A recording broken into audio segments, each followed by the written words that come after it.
उपासक की अंतर्दृष्टि कब आती है? सेवा, स्वाध्याय, सुमिरन, सत्संग, फिर अंतर्दृष्टि समाधि। जो सेवा में प्रमादी है, भगवत सेवा, गुरु सेवा, समाज सेवा, वो किसी मार्ग का पथिक नहीं है, किसी मार्ग का पथिक नहीं है। बड़े बड़े महापुरुष जो ब्रह्मबोध हो गए या भगवत तत्व में स्थित हो गए, उनको भी इस भगवत स्वरूप समाज की सेवा करनी ही पड़ी। शरीर में जब तक हमारे बल है तब तक हमें समाज स्वरूप, भगवत स्वरूप, गुरु स्वरूप, वो एक ही परमात्मा बैठा है, हमें सेवा में तत्पर रहना है। क्योंकि इस शरीर से बहुत जन्मों में अशुभ कर्म हुए हैं, उनका क्षय सेवा से होता है। प्रगट शरीर से जब हम सेवा करते हैं, इसका प्रभाव मन पर पड़ता है। जो हम क्रियाएं करते हैं उनका प्रभाव मन पर पड़ता है। यदि अशुभ क्रियाएं हैं तो मन गंदा संकल्प करने वाला मलिन होता चला जाएगा। शुभ क्रियाएं हैं तो थोड़ा पवित्र होता जाए। लेकिन आपकी शुभ अशुभ दोनों से परे क्रियाएं भगवत स्वरूप, तो आपका मन भगवत स्वरूप हो जाएगा। तब अंतर्दृष्टि खुलती है, एक एक इंद्रिय परम पावन हो जाती है। ये 7 बातें पूज्य श्री राधा बाबा आदेश कर रहे हैं, अंतर्दृष्टि खोलने के लिए है। साधक प्राणों की बाजी लगा करके भी इनका कभी उल्लंघन न करे तो 4 अनर्थों का अपने आप नाश हो जाता है। आगे वर्णन आएगा। प्रेम ही अंतर्दृष्टि है। प्रेम नेत्र, हरिवंश नेत्र, हिय के नयन निहार, अंतर्दृष्टि, ये एक ही शब्द के बहुत से पर्यायवाची हैं। प्रेम नेत्र कह रहे प्रेम न बाड़ी नीपजे, प्रेम न हाट बिकाए, राजा परजा जेहि रुचे, शीस दे ले जाए। समझो, प्रेम ये बाजारू वस्तु नहीं कि खरीद लोगे पैसा देके। प्रेम ये ऐसा नहीं कि खेती बाड़ी है आप मेहनत करके इसे उपजा लोगे, नहीं। बोले चाहे राजा हो या प्रजा हो, जिसे भी प्रेम चाहिए शीस दे ले जाए। नारायण अति कठिन है हरि मिलन की बाट, या में पग पीछे धरे, प्रथम शीस दे काट।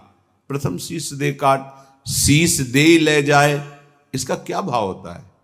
अहम का समर्पण, बिका हुआ मैं हूं, मेरी कोई इच्छा नहीं, मेरी कोई चाह नहीं, अब जो ही कहें करें हम सोई, और जैसा वो करते जोई जोई प्यारो करे, सोई मुझे भावे। बात हो गई। प्रेम नेत्र खुलने का अधिकारी हो गया। ये अहम ही तो नचा रहा है। ये कभी वैराग्य में बैठा लेगा, कभी तपस्या में, कभी भोगों में, कभी प्रमाद में। इसके अनुसार थोड़ी भूमिकाएं बनती हैं भक्ति की या ज्ञान की। आचार्यवाणी, गुरुवाणी, उनकी आज्ञा अनुसार चलने पर हृदय में भूमिकाएं जागृत होती रहती हैं। ये अहंकारी देहाभिमानी सुधरना ही नहीं चाहता, मनमानी आचरण करना चाहता है। मनमानी आचरणों से ही तो आज तक हम विमुख रहे, सुख से, शांति से, भगवदानंद से। दुख और अशांति, क्लेश और बंधन बार बार यही मन और बुद्धि तो दे रहे हैं। बिल्कुल सत्य बात कह रहा हूं, इसे केवल सुनना ही मत समझ लेना। पूज्य राधा बाबा के वचन। ये 7 आए बिना तुम चाहे प्रेम के प्रवचन कर लो, चाहे सुन लो, प्रेम तुम्हारे हृदय में जागृत नहीं होगा, अंतर्दृष्टि नहीं खुलेगी।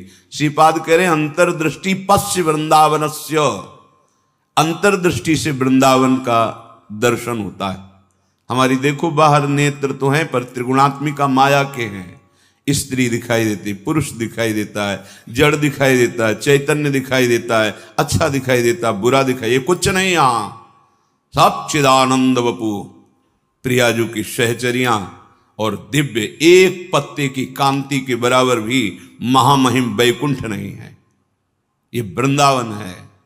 वृंदावन द्युति पत्र की उपमा को कछु नाही, कोटि कोटि बैकुंठ हो तेईसम कहे न जाए। क्यों कि एक एक पत्ते और फूल में मेरी लाडली जू का प्रतिबिंब पड़ता है। पत्र प्रसून बीच प्रतिबिंब ही नख सिख प्रिया जनावे। कहां बैकुंठ में वो सुख तो सखाओं को भी अच्छा नहीं लगा बैकुंठ का।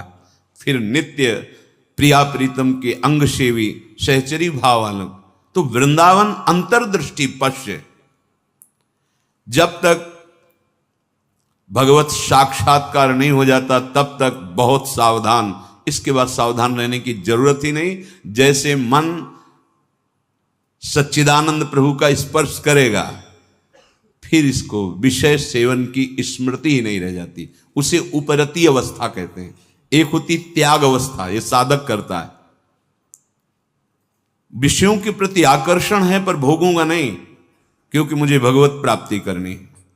दूसरी होती वैराग्य अवस्था, भोगों का सानिध्य है, ये भी जानते हैं कि हाँ ये भोगने में मन बुद्धि कहते हैं कि सुखद है पर नहीं, राग रहित हो रहा है। और एक स्थिति आती है कि भोग सामग्री सानिध्य है, ये भोगने वाली चीज इसकी स्मृति ही खत्म। जैसे विष्ठा देख करके भोगने की खाने की इच्छा नहीं होगी, वमन देखकर खाने की इच्छा नहीं होगी। मलवत वमनवत विश्ववत ऐसे यहां से लेके ब्रह्मलोक तक के भोगों का उसे त्याग हो जाता है, जिसे उपरति कहते हैं। भोग सामग्री है, भोगने की इच्छा ही नहीं है, ये बोध भी नहीं रहता कि ये भोगना चाहिए क्योंकि अखंड स्मृति जागृत हो गई आराध्य देव की। पहला उपासक को शांत लक्षण धारण करना है। काम आ रहा है, क्रोध आ रहा है, कोई गाली दे रहा है, विक्षेप हो रहा है, प्रतिकूलता आ रही, अपमान अनुकूलता आ रही, सम्मान। शांत का मतलब ना हर्ष न शोक, गंभीर, अंदर से गंभीर शांत। पहला लक्षण अंतर्दृष्टि खोलने के लिए सिद्धांत में भी वर्णन, शांति रव्यर्थ कालत्वम विरक्तिर्मान शून्यता। शांति, अपने प्रति कोई बार बार अपराध कर रहा है, शांत। न शरीर से दंड, न वाणी से दंड, न मन से दंड देने का संकल्प, क्योंकि सब में मेरा प्रभु विराजमान है। बिल्कुल ध्यान से बाबा ने कहा, ये बिल्कुल सत्य सत्य बात कह रहा हूं। प्राणपन से इन सातों बातों का निर्वाह करोगे तो अंतर्दृष्टि खुल जाएगी। प्रेम, यदि आप थोड़ा भी प्रमाद करेंगे तो इनको धारण नहीं कर पाएंगे। पहला ही है शांत, भाव देश में भी पहला है शांत। शांत दास्य शक्य वात्सल्य कांता सहचरी। शांत हमारे भगवान का स्वरूप है, शांताकारम, शांत। समझो, वाणी शांत, मन निसंकल्प, कोई चाह नहीं, स्थिति यहां पहुंचनी।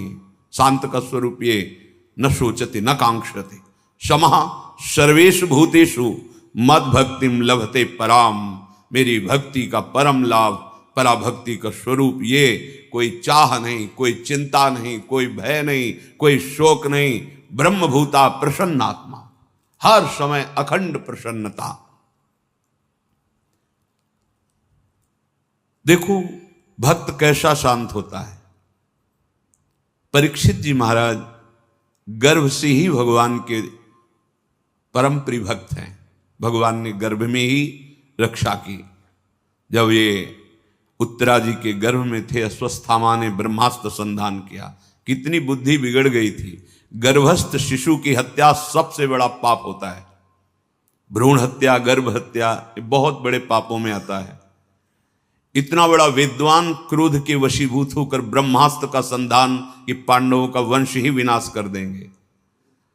उत्तरा ने किसी अन्य का आश्रय नहीं लिया। जिसे द्रौपदी जी से चूक हुई, पतियों का आश्रय, सभा में बैठे हुए महापुरुषों का आश्रय, भुजाओं का आश्रय, दांत का, उत्तरा ने नहीं।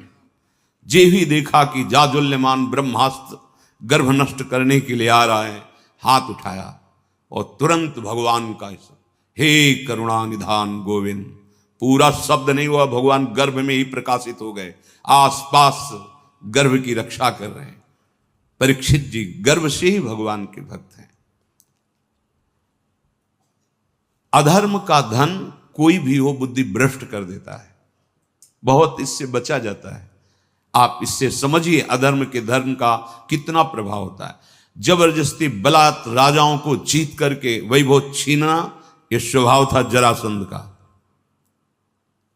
संतों के मुख से सुना कि जब भीम के द्वारा भगवान ने जरासंध का वध कराया, सहदेव का तिलक किया, पर उसका वो मुकुट जिसमें बहुत से राजाओं की जीती हुई रत्न मणियां हीरे आदि थे, वो मिला के सबसे 20,000 तो कैद किए था।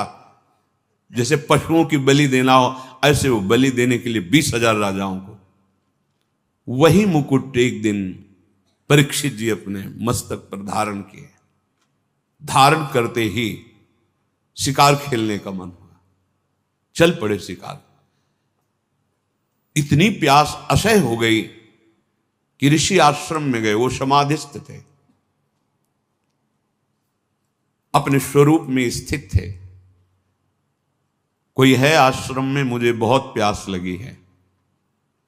वहां तो समस्त इंद्रियां, मन, बुद्धि सब चेष्टा रहित है, भगवत स्वरूप में एकदम डूबे हुए, बाहर से शांत, कोई चेष्टाएं न सुना रही न दिखा रही, कोई इंद्री काम नहीं करेगी, क्योंकि सौम्य अवस्था को प्राप्त समाधिस्थ महापुरुष। पता नहीं कैसे ऐसी बुद्धि बदल गई इतने बड़े महाभागवत की, उपेक्षा करके बाहर निकले, देखा एक मरा हुआ सर्प पड़ा था, ऐसे धनुष की नोक से उठाया और ऋषि के गले में डाल दिया। महत अपराध है। साधु का उपहास या इस तरह की चेष्टाएं, उनको इसका भी पता नहीं चला, तो शांत अपने स्वरूप में स्थित हैं। कुछ ब्रह्म ऋषि कुमार देखे कि राजा परीक्षित अंदर गए थे, बाहर गए तो कोई बात ही क्या, वहां गए तो देखा समाधिस्थ थे, उनके गले में मरा हुआ सर्प। तो ऋषि कुमार दौड़ते हुए श्रृंगी ऋषि जहां स्नान कर रहे थे वहां गए और कहा, राजा परीक्षित ने बड़ा उपहास किया आपके पिताश्री का, एक मरा हुआ सर्प गले में डाल दिया। इतनी बड़ी सामर्थ्य कैसे कि समाधिस्थ मेरे पिता का अपमान। तो क्या उन्होंने समझ लिया कि राजाओं के पास ही बल होता है, ब्रह्म ऋषियों के पास बल नहीं होता? नौ किशोर अवस्था है श्रृंगी ऋषि की, उसी जल से आचमन किया और कहा आज मैं दिखाता हूं कि ब्रह्म ऋषियों का बल क्या होता है। इसने मरा हुआ सर्प मेरे पिता के गले में डालकर एक ब्रह्म ऋषि का अपमान किया। मैं शाप देता हूं आज के 7वें दिन तक्षक सर्प इसे डसेगा और कोई त्रिभुवन में नहीं बचा पाएगा। ऐसा ही हुआ और दौड़ करके आए और पिता के गले में लग गए। जब वो बहुत देर लिपट के रोए से तो धीरे धीरे वृत्ति बाहर आई। क्या हुआ, क्यों रो रहे हो? उनका ये परीक्षित आए हुए थे और आपके गले में मरा हुआ सर्प डाला, आपका अपमान किया। नहीं नहीं, देखो इसमें क्या अपमान होता है? गलती तो हमसे हुई, राजा भगवान का स्वरूप होता है।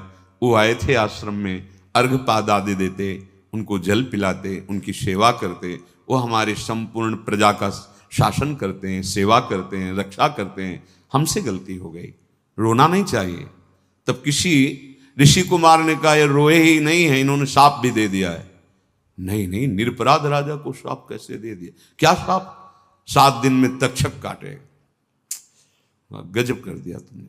अरे हमसे पूछ तो लेते। अभी ब्रह्म वाक्य हैं, इतने बड़े ब्रह्म ऋषि वो भी नहीं काट सकते। अपने शिष्यों को भेजा जाओ और परीक्षित को सूचना दे दो, कोई उपाय कर लो अपने परम कल्याण का। 7 दिन में तक्षक सर्प आएगा और डसेगा। जो ही जाके वहां परीक्षित ने मुकुट उतार के ये क्या मेरे से, ये क्या हो गया? मुझे दंड मिलना चाहिए। बहुत पश्चाताप करें, ऐसा उपहास कैसे कर दिया, ऐसा अपराध कैसे कर दिया। इतने में वो शिष्य पहुंचे और कहा महाराज आपने जो गले में सर्प डाला, बालक होने के कारण श्रृंगी ऋषि ने आपको शाप दे दिया है। निश्चित आपको 7वें दिन महाभयंकर विषधारी तक्षक आएगा और डसेगा, आपको कोई नहीं बचा सकता। आप उपाय कर लीजिए भगवत प्राप्ति का। बहुत हृदय शीतल हुआ। वर्णन है। एकदम हृदय में शीतलता हुई, प्रायश्चित हो गया। तत्काल सर्वस्व का त्याग, सम्राट पद पर जन्मेजय का तिलक और गंगा के किनारे का 7 दिन तक भगवान सुखदेव जी के द्वारा गाई हुई भगवत चर्चा श्रवण की और बीच में प्रार्थना की थी कि भगवान आप चिंता मत कीजिए, ये भूख और प्यास मुझे अब परास्त नहीं कर सकती। जिस प्यास से पीड़ित होकर के हमने गले में सर्प डाला था, आज उसी प्यास को मैं पराजित कर रहा हूं आपके श्रीमुख से सुने हुए भगवत वचन। विचार करो, इतने बड़ा श्राप सुनने के बाद उनके हृदय में कोई शोक नहीं, शांत हृदय, 7 दिन कुछ खा पी नहीं रहे, शांत हृदय। भक्त का हृदय शांत होता है। उनके गले में सर्प डाला हुआ शांत नहीं हुए, कोई बात नहीं। अगर हम भगवत दर्शन करना चाहते हैं, महासुख में निमग्न होना चाहते हैं, दुख मिटाना चाहते हैं, तो शांत होना स्वभाव में लाएं। अशांत स्वभाव नहीं। अशांतस्य कुतः सुखम। अशांति अगर हृदय में होगी तो बहुत पाप बन जाएंगे, कड़ुआ बोलोगे, गंदे आचरण बन जाएंगे, हिंसा आदि दोष भी उत्पन्न हो सकते हैं। इसलिए पहला अंतर्दृष्टि खोलने के लिए शांत, हमारा भाव भी पहला शांत भाव। ये मार्ग का पथिक भी शांत मार्ग का पथिक है। शांत शब्द को पकड़ो, अशांति अंदर से है, दबा लो। नाम जब कर रहे हो ये सब मिट जाएगी। बाहर से तुम्हें पहले शांति लानी, बाहर की क्रियाओं में किसी भी तरह से किसी द्वंद्व में तुम्हें अशांत नहीं होना है। वो तभी हो सकता है जब आप लक्ष्य बना लियो भगवत प्राप्ति, तभी सह सकते हो, कोई बात नहीं। भगवान इसकी बुद्धि में बैठ करके हमारे को सहनशीलता सिखा रहे हैं, इसीलिए निंदा कर रहा है, अपमान कर रहा है, अवहेलना कर रहा है। भगवान के द्वारा प्रेरित है या कोई कर्म हमारा क्षय हो रहा है, शांत। दूसरा है आराध्य देव के भजन के सिवा कोई भी एक क्षण व्यर्थ न जाने पावे। अव्यर्थ कालत्वम, कबहू काल वृथा नहीं जाए। सेवक जी महाराज पकड़ो, अंतर्दृष्टि प्राप्त महापुरुष ही जीवन मुक्त कहा जाता है। पकड़ो, कोई भी क्षण भजन के बिना ना जाए। शरीर से सेवा हो रही और अंदर ही अंदर नाम जब चल रहा है, प्रभु के लीला रस से भरे हुए पद गुनगुनार। कितना सहज सरल भगवदानंद प्रदान करने का हमें साधन मिल गया गुरु कृपा से। सेवक शरण सदा रहे, अनत नहीं विश्राम। कह वाणी हरिवंश की, कह हरिवंश ही नाम। या तो नाम मंत्र चल रहा है और या वाणी जी गुनगुना रहे हैं, एक क्षण भी न जाए। देखो, प्रयास करो। गुरु कृपा बल में ऐसी सामर्थ्य, अहंकार में नहीं। एक क्षण भी भजन के बिना ना जाए, अंतर्दृष्टि तभी खुलेगी। तीसरा, ये विश्वास कर लो, संसार के किसी भी भोग में सुख नहीं है। कभी तुम्हें तृप्ति नहीं मिल सकती, क्योंकि है ही नहीं। ये भूत के लड्डू हैं, चाहे जितना खा लो पेट नहीं भरेगा, और ना खाओ तो ललचाते रहो। इसलिए तुम्हारा ललचाना ना हो, नाम जप करो। ये विश्वास करो महापुरुषों के वचनों से, भोगों में सुख नहीं है। कितना भोगोगे? महाराज ययाति ने अपने शरीर से तो यौवन अवस्था का भोग किया ही, अपने पुत्र की यौवन अवस्था लेकर फिर भी तृप्ति नहीं हुई। तब उन्होंने कहा, संपूर्ण संसार के ये सब भोग भगवत विमुख व्यक्ति एक को दे दिए जाएं तो भी वो तृप्त नहीं हो सकता, क्योंकि नहीं है। कल किसी ने प्रश्न किया था, ऐसा ऐसा हमने सैकड़ों ऐसा ऐसा सब किया, तो हमने कहा ईमानदारी से बताना, वृंदावन में बैठे हो, क्या तुम्हारी तृप्ति हुई, क्या सुख हुआ? तो चिल्ला के रो के बोला, नहीं, नहीं होगी। विनिश्चितम बदामि तेन अन्यथा वचांस। गोस्वामी जी के, मैं झूठ नहीं बोल रहा, सत्य कह रहा हूं। हरिम भजन्ति, बिना भजन के तुम्हारे इंद्रियां, तुम्हारा मन, तुम्हारा हृदय शीतल हो ही नहीं सकता, विश्राम पा ही नहीं सकता। ये जलाती रहेंगी कामनाएं, तृष्णा, वासनाएं। इसलिए पहले समझ लो, गुरुजनों के वचन मान लेने से निकल जाओगे। अगर अनुभव करने की चले भोग राज्य में, तो आज तक कोई ऐसा नहीं हुआ कि स्वयं लौट पाया हो। हमारी आपकी तो बात जाने दो, बड़े बड़े महापुरुषों में। एक उदाहरण, आद्य गुरु भगवान शंकराचार्य जी नवीन किशोर अवस्था में ही पूरे विश्व को अपने प्रकांड ज्ञान के द्वारा परास्त कर दिया। जब तीर्थराज प्रयाग पहुंचे, पूरे सन्यासियों का साथ में दल होता, मंडली होती, आगे भगवान शंकर साक्षात शंकराचार्यम, शंकरम शंकराचार्यम, ज्ञान का विशुद्ध स्वरूप, तेजों में दृष्टि पड़ते ही चरणों में झुक जाए, ऐसा तेज। मंडन मिश्र नाम के एक बड़े विद्वान थे। भगवान शंकराचार्य जी ने उनसे कहा, सत्य को स्वीकार करो या तर्क। उन्होंने तर्क स्वीकार किया, पर ज्ञान समुद्र भगवान शंकर से कौन जीत सकता है, परास्त कर दिया। उनकी पत्नी बहुत विवेकवान बुद्धिमान थी, आई और प्रणाम किया और कहा, प्रभु आप संपूर्ण विजय अभी नहीं प्राप्त किए, अर्धांग तो अभी बचा हुआ मैं भी हूं, मेरे प्रश्न का उत्तर दे दो, तब हम दोनों परास्त माने जाएंगे। अभी तो आधे अंग को परास्त किया, आधा मैं हूं। बात सत्य है। बोलो, रति में स्त्री को सुख मिलता है या पुरुष को प्रधान सुख? अधिक सुख किसको मिलता है? बहुत प्रवीण थी, जानती थी, बाल योगी है, अनुभव शून्य। अगर ये कुछ बोलते हैं तो आपका अनुभव है ऐसा? क्योंकि सत्य विषय का तो अनुभव है, असत चेष्टाएं तो की ही नहीं, तो कैसे इनको अनुभव होगा? तो चुप हो जाएंगे। पूछा, मुस्कुरा दिए भगवान शंकराचार्य, समय चाहिए इसके लिए। हाँ देती हूं।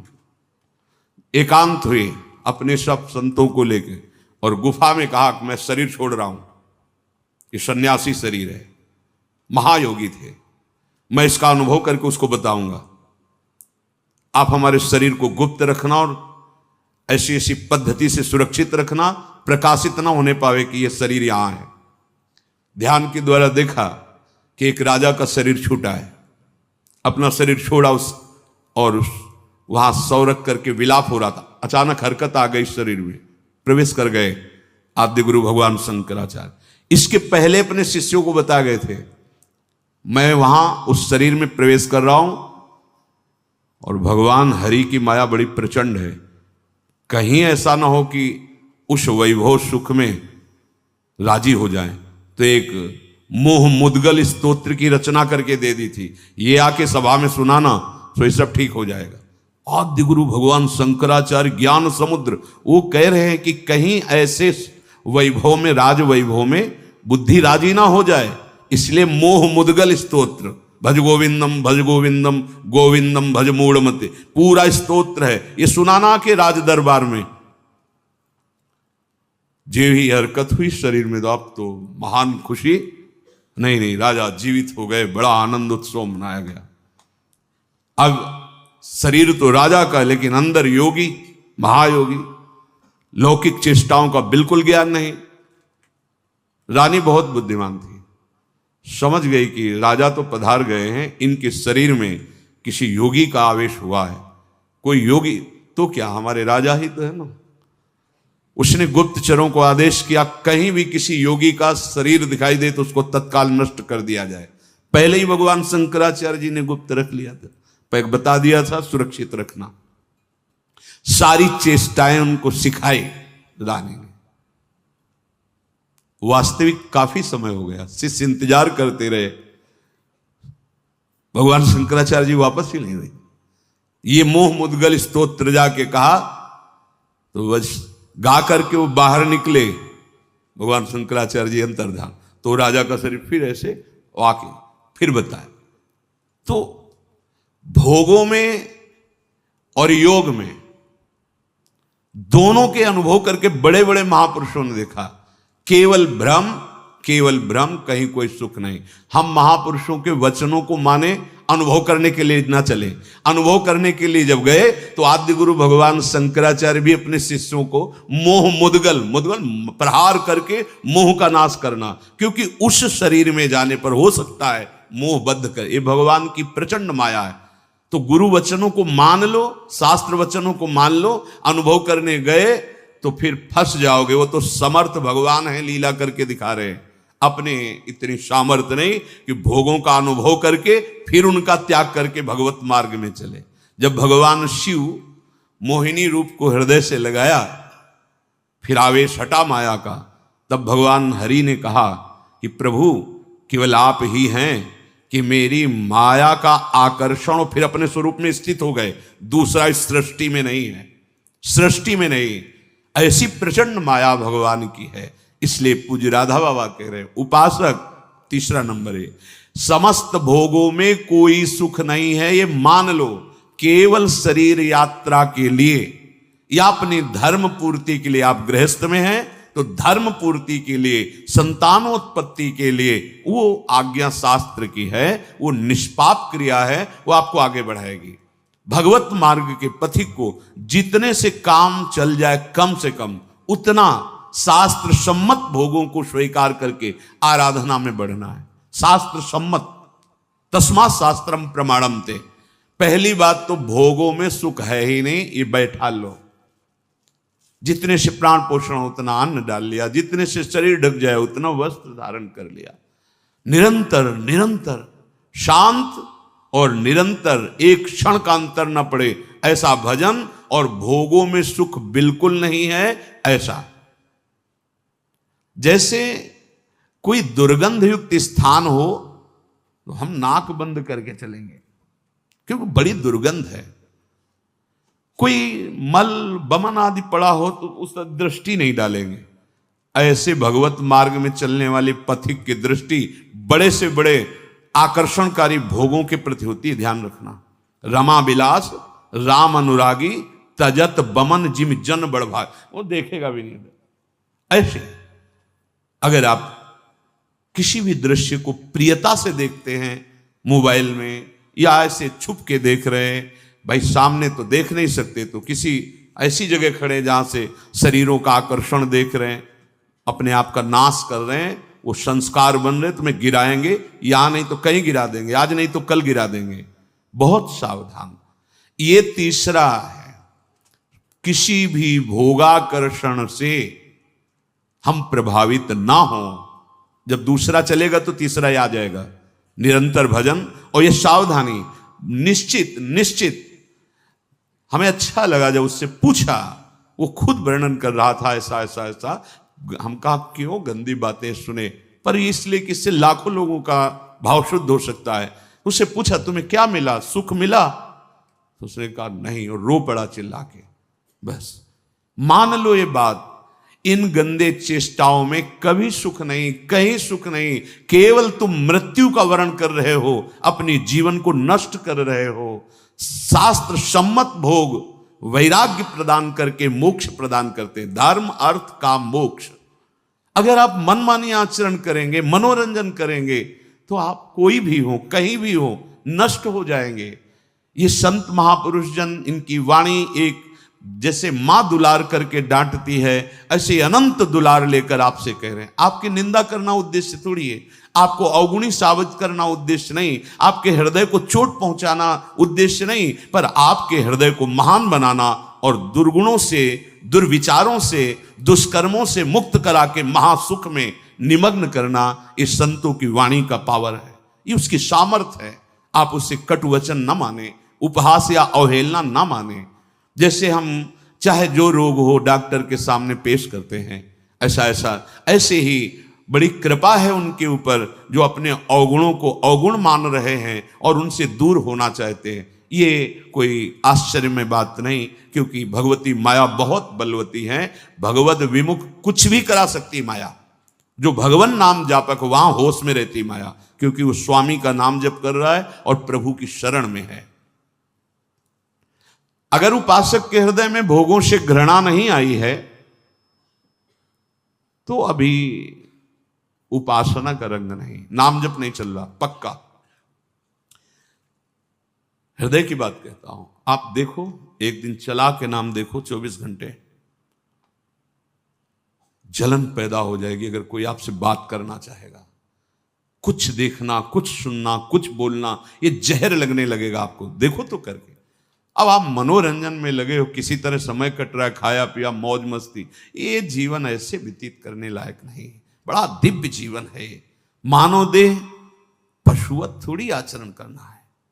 दिव्य दैवी सद्गुणों से युक्त होकर आप चाहो नारायण बन सकते हो, आप साकेतपुर जा सकते हो, आप शिव स्वरूप कैलाश में जा सकते हो। आप जो भाव चाहें दिव्य भाव में। ये जन्म मरण का दुख भोगते भोगते तुम्हें ऊबना नहीं आया। एक संकट कोई निवृत्त करने के लिए मारा घूमता है, यहां चले जाए वहां चले जाए, और नाम गरज रहा है हर दुखों को मिटाने के लिए। कहीं जाने की जरूरत नहीं।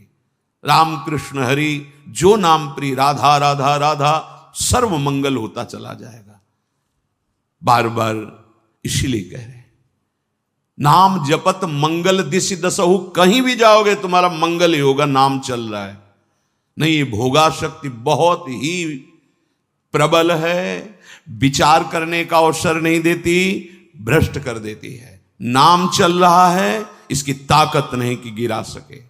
चौथी बात,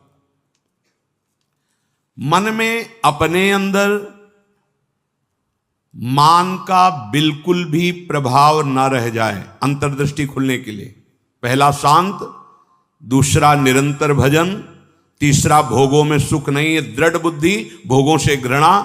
चौथी बात, अपने अंदर मान न रह जाए। अगर मान है तो परम पद में आरूढ़ होने के लिए सबसे पहला त्याग इसी का किया गया है, निर्मान मोहा जित संग दोषा। पहले मान रहित, सबहि मान प्रद आप अमानी।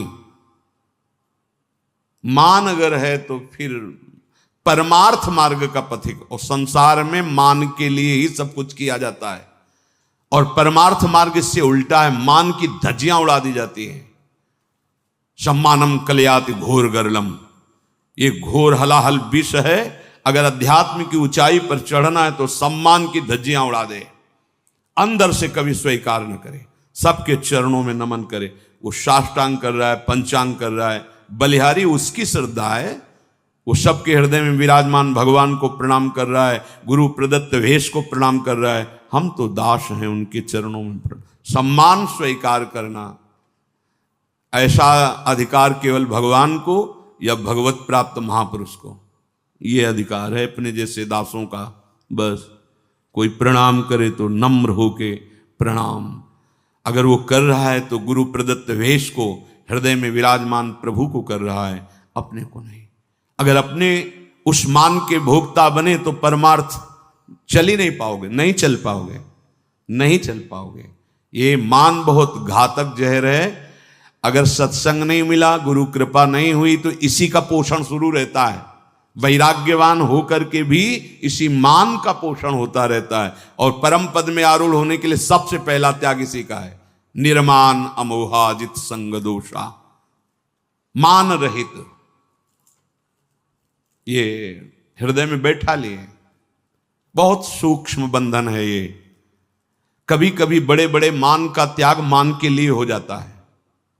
सम्मान पत्रों का, आसनों का त्याग मान के लिए। बड़े सुंदर, कितने दयनीय। ये सुनने की इच्छा मान की इच्छा है। अगर स्वाभाविक हमारी स्थिति मान रहित हो रही तो ये केवल गुरु कृपा से, ये पक्का। ठाकुर जी भी हृदय में बैठे हैं, कभी डांट नहीं लगाई, हृदय में ही तो है। लेकिन जब ठाकुर जी गुरु रूप से आए तो एक एक चोरों को पकड़ करके पीट पीट के बाहर कर दिया। अहंकार, मान, मद, काम, क्रोध, लोभ, मोह, मद, मत्सर, ये सब पर टिको ना, आज्ञा पे टिको, गुरुजनों की आज्ञा पर, वाणी पर टिको, सब ठीक हो जाएगा। ये जिम्मेवारी प्रभु की बन जाती है। योगक्षेमम वहाम्यहम, अप्राप्त को प्राप्ति कराना और प्राप्त की रक्षा करना। आप अनन्य चिंतयन्तो माम, अनन्य होकर केवल चिंतन करो, संभाल लेंगे। मान को स्वीकार मत करो, मान को स्वीकार मत करो। शरीर स्वस्थ है, कोई प्रणाम कर रहा है, आप भी प्रणाम करो, उसकी श्रद्धा है। जब बहुत लोग प्रणाम करें तो कहां तक करोगे? हृदय से सबको प्रणाम किया और अपनी स्वीकृति नहीं की कि हमें प्रणाम हो रहा है। नहीं नहीं, देहाभिमान पुनः पुष्ट होने लगेगा। बहुत सूक्ष्म है। जहां हमारा मन प्रपंच में फंसने लगे, जहां हमारा मन संसार की मान्यताओं को स्वीकार करने लगे, नहीं, ये जीवन केवल भगवत प्राप्ति। मन की बिल्कुल एक दृष्टि रखो मन पर, इसकी एक एक वृत्ति की जांच करनी है। वो स्वाभाविक स्फुरित जो हो रहा है उसका विकारात्मक स्वरूप, शासन उस पर, प्रश्न उत्तर उससे करो। हम लोग क्या करते हैं? गुरुजनों से प्रश्न उत्तर करके तर्क रखते हैं। तर्क रखो मन के ऊपर। क्यों? बहुत बार तो तेरी सलाह मान ली, दुर्गति ही हुई है, अब तुझको मेरी सलाह माननी होगी, जो मैंने संतों से सुना है, जो मैंने शास्त्रों से पढ़ा है, उस पर तर्क रखो। नहीं, मन के तो बोलते ही दस्तखत कर दिए और शास्त्र सम्मत गुरुजनों की वाणी पर क्यों में हो, ऐसा क्यों, वैसा क्यों। चौथा है आपके मन के अंदर मान का बिल्कुल न रह जाना। अमानिना मान देना, स्वयं अमानी, दूसरों को मान देना। महाराज भर्तृहरि जी जब भोगों से वैराग्य की वृत्ति जागृत की, कुछ नहीं, पिंगला का दृश्य देख करके घोर वैराग्य युक्त भगवान शंकर की आराधना, समय पर देवाधिदेव महादेव प्रसन्न हुए और कहा क्या इच्छा करते हो, वरदान मांगो। तो भर्तृहरि जी ने यही वरदान मांगा था, प्रभु कभी सम्मान से मुझे भिक्षा भी ना मिले, तिरस्कृत होकर भिक्षा पाऊं, कभी सम्मान से, मान से नहीं। ये क्यों? जहां मान जागृत हुआ फिर देहाभिमान, क्योंकि चक्रवर्ती सम्राट रहे ना, तो यही मांगा कि मान रहित हमारी स्थिति रहे, अर्थात भिक्षा भी मुझे कभी सम्मान से न मिले प्रभु। और महापुरुषों के वचन, जिस गली में भिक्षा मांगने गए आपका तिरस्कार हुआ, अपमान हुआ, अवहेलना हुई, उस गली में जरूर जाना चाहिए, लेकिन उस गली को पहचान लेंगे, जाएंगे नहीं। और आओ बाबा राधे श्याम, बैठो कुर्सी में बैठो, एक गरम गरम बनाओ, वहां जरूर जाएंगे, नहीं वहां मत जाइए। दरवाजे के बाहर से भिक्षा का अधिकार है, अंदर बैठना, कुर्सी में जाके बैठना, बात करना, हंसना, ये आप अपने लिए वो बीज बो रहे हैं जो परमार्थ को नष्ट कर देगा। गुरुजनों का आदेश है, भिक्षान्न केवल गेट के बाहर से, राधे श्याम 2-3 आवाज लगाई, अगर कोई ग्रह निकला भिक्षाम दे, ली रोटी चल, नहीं बस 1 2 3 आवाज लगाई, बाहर मिला मिला, नहीं मिला भूख पा लिया, तब भगवान अधीन होते हैं ऐसे भक्तों के। मन में मान का बिल्कुल न रह जाए आदर, बिल्कुल। 5वां, दिन रात में प्रतिपल ये भरोसा दृढ़ हो जाए भगवान हमारे साथ हैं। प्रेम दृष्टि खुलने का ये राधा बाबा का आदेश है। रात दिन तुम्हारे अंदर ये भरोसा हो जाए कि दिखाई तो नहीं दे रहे, भगवान है निश्चित हमारे पास। हमारी वाणी जी कहती है, नाम वाणी जहां श्याम श्यामा तहां। नाम चल रहा है तो तुम्हें दिखाई देंगे आगे चलकर, अभी पहले पाप नष्ट होने दो, अनर्थ की निवृत्ति होने दो, फिर देख लेना।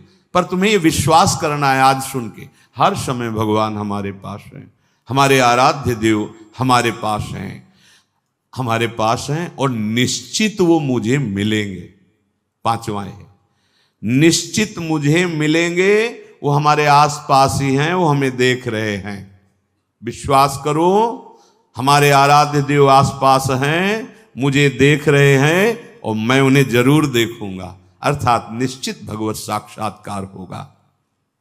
6, माला संख्या पूरी करने वाली यहां बात नहीं है, वो तो प्रारंभ की होती है।